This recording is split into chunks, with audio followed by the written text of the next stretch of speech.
இல்லாமல் என்னை அங்கத்திலே சுமந்து பெற்ற என்னுடைய தாயின் பெயர் லீலாவதி.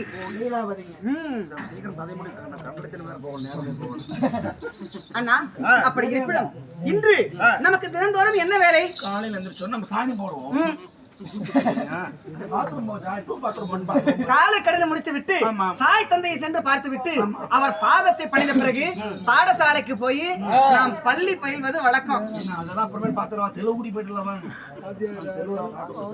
நீ பள்ளிக்கூட வர்றியா இல்லையா? நான் பள்ளிக்கூடம் டீச்சர் கற்பழித்து விடுவேன்.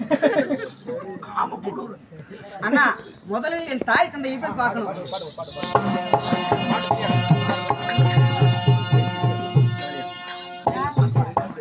சரி.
நானு பாலியா அம்மா அம்மா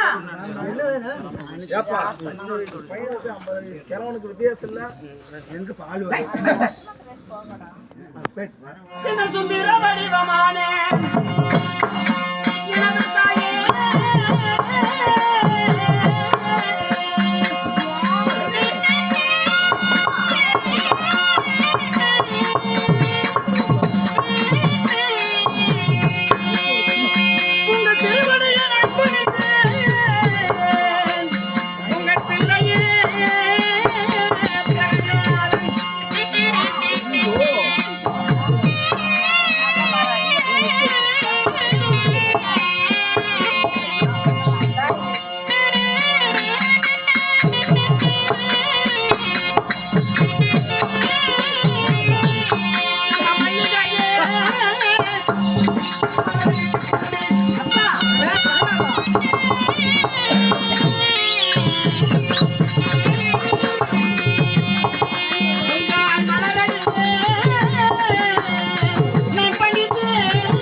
அம்மா அப்பா நந்தவனம் சென்று மல்லிகை முல்லிகை மட்டுமே மறிக்குழுந்து என்று சொல்லக்கூடிய மலர்களை எல்லாம் பறித்து வந்து தங்களுடைய பாதங்களிலே போட்டு அன்பு மகனாகிய நான் பிரகநாதன் வணக்கம் செய்தேன் அப்பா.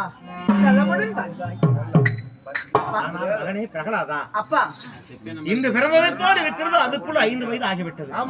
ஆனால் ஒன்று, சரி, அதாவது பிள்ளை என்று ஒன்று பிறந்தால் தக்க பருவத்திலே பயிர் செய்கின்றார்கள் பழமொழி. அதுபோல உனக்கு இப்பொழுது 5 வயது. உண்மைதான். நம்முடைய அசுர குலத்திலே 5 வயது ஆனால் அப்பொழுதே குருகுல வாசம் செல்வது வழக்கம்.